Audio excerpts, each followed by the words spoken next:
The sun was setting on a seemingly ordinary day in West Sussex. A delivery truck rumbled down the lane, carrying a shipment of olive trees from sunny Cordoba, Spain. Little did anyone know a secret passenger was on board. This was no ordinary traveller. It was a large, hairy and rather remarkable stowaway, a giant spider. Its journey began weeks ago, amongst the gnarled branches and sun-drenched leaves of a Spanish olive grove.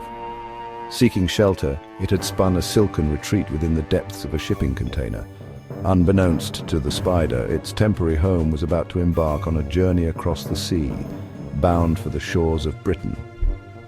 The journey was long, and the air grew colder as the ship approached the English Channel. Our eight-legged traveller remained hidden, tucked away among the olive trees. The ship finally docked, and the container, none the worse for wear, was unloaded onto the back of the delivery truck. The truck rumbled off, carrying its unsuspecting passenger towards its destination. The truck arrived at a quaint nursery, its arrival heralding the end of the long journey. As the nursery workers began unloading the olive trees, they stumbled upon an unexpected surprise. Emily, the nursery owner, was known for her calm demeanour. She had seen her fair share of creepy crawlies in her line of work. However, nothing could have prepared her for the sight that greeted her that evening.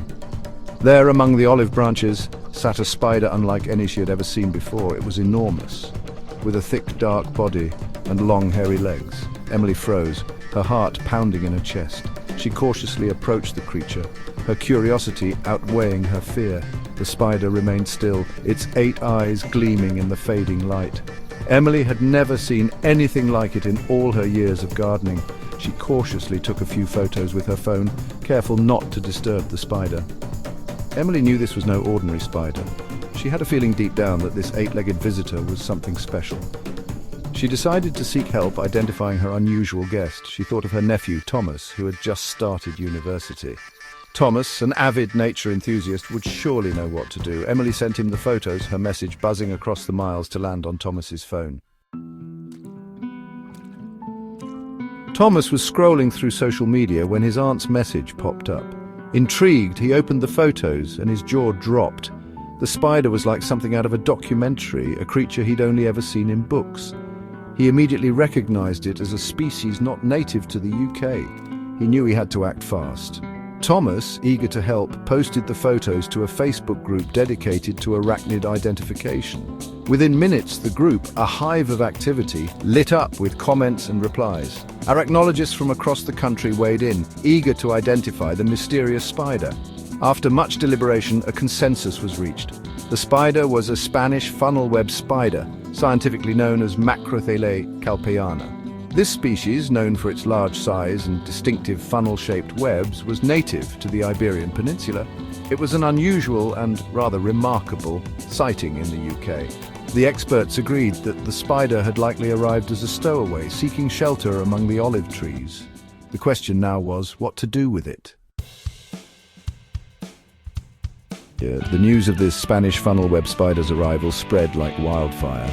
Soon, Emily's phone was ringing off the hook with calls from newspapers and television stations. Everyone wanted to know more about the 8-legged visitor from Spain. Amidst all the commotion, a message slipped into Emily's inbox. It was from a man named Jack Casson, a self-proclaimed spider enthusiast from Hartlepool. Jack had been following the story of the Spanish funnel-web spider with great interest. He was fascinated by these creatures, their intricate webs and venomous bites, a source of endless fascination for him. He knew that releasing the spider back into the wild was not an option. It wouldn't survive in the colder British climate. Jack decided to offer the spider a new home. Emily, relieved that the spider would be well cared for, readily agreed. Jack drove down from Hartlepool, his car filled with anticipation. He carefully collected the spider, gently coaxing it into a secure container. Jack, beaming with excitement, named his new 8-legged companion Bessie. Bessie, the Spanish funnel-web spider, quickly adapted to her new home in Hartlepool. Jack, a knowledgeable and responsible keeper, provided her with a spacious terrarium, complete with climbing branches and a cozy hiding spot. He fed her a diet of crickets and mealworms, ensuring she thrived in her new environment. The news of Bessie's arrival in Hartlepool sparked curiosity and concern in equal measure. Many people were understandably apprehensive about having a venomous spider in their midst. However, experts were quick to reassure the public that Bessie posed no significant threat to humans. While it's true that Spanish funnel web spiders are venomous, their venom is not considered medically significant to humans.